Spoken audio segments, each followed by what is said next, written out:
Samantala, marami pa rin ang nagtungo sa Pasay Public Cemetery ngayong umaga. Todo higpit naman ang seguridad sa naturang sementeryo. May news to go si JP Soriano live.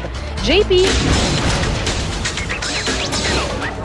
Kara dito naman sa Pasay ay nakumpisa na rin magsetatingan ng mga kababayan natin na dumadalaw sa kanilang mga mahal sa buhay. At Kara, pagpasok mo pa lang sa bungad ng Pasay Public Cemetery, ang isa sa mga pinakamalaking sementeryo sa Pasay, ay makikita mo na ang mga nagtitinda ng mga bulaklak. At karamihan sa mga nagtitinda ng bulaklak na yan, mabibili mo, Kara, para po dun sa mga hahabol pa o mga wala pang bulaklak, ay mabibili po yan sa 30 pesos hanggang 200 pesos makakabili ng bulaklak. Ayon sa mga tindera, medyo bumabaraw ang presyo dahil nagmura ang singil sa Dangwa.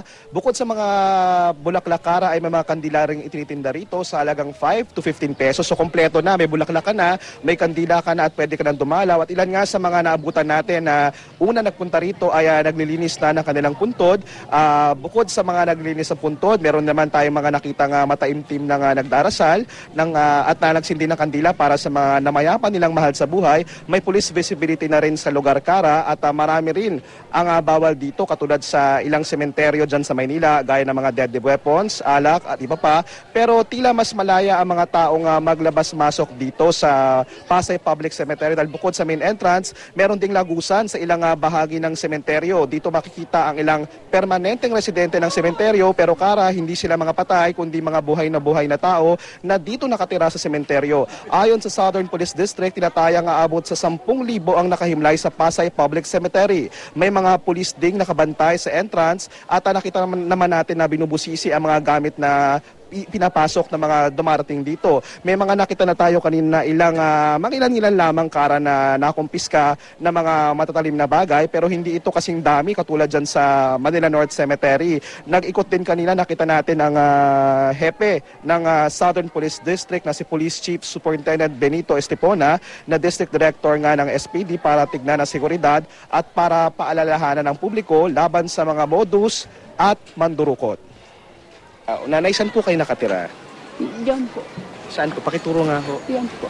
Ayan. Yan po may mga sampay. Paano po yan kapag gantong undas, maraming tao? Ano ho ang ginagawa? Tinatanggal po namin yung pintuan po. Dito po sa atin sa Southern Police District, tulad ng sinabi ko, lahat po ng ating mga kapulisan ay nakadeploy sa mga sementeryo at mga bus stations. Hindi lang po dito sa Pasay, kundi sa iba pang city and Pateros, municipality ng ating Southern Police District. At ayan, Kara, talagang sinabi ng hepe ng SPD na talagang babala na rin doon sa mga mananamantala na marami pong pulis na nakabantay at umiikot sa Pasay at sa iba pang sementeryo dito sa southern area. At hanggang sa mga oras ito, Kara, ay tuloy-tuloy lang ang pagdating ng mga kababayan natin dito sa Pasay Public Cemetery.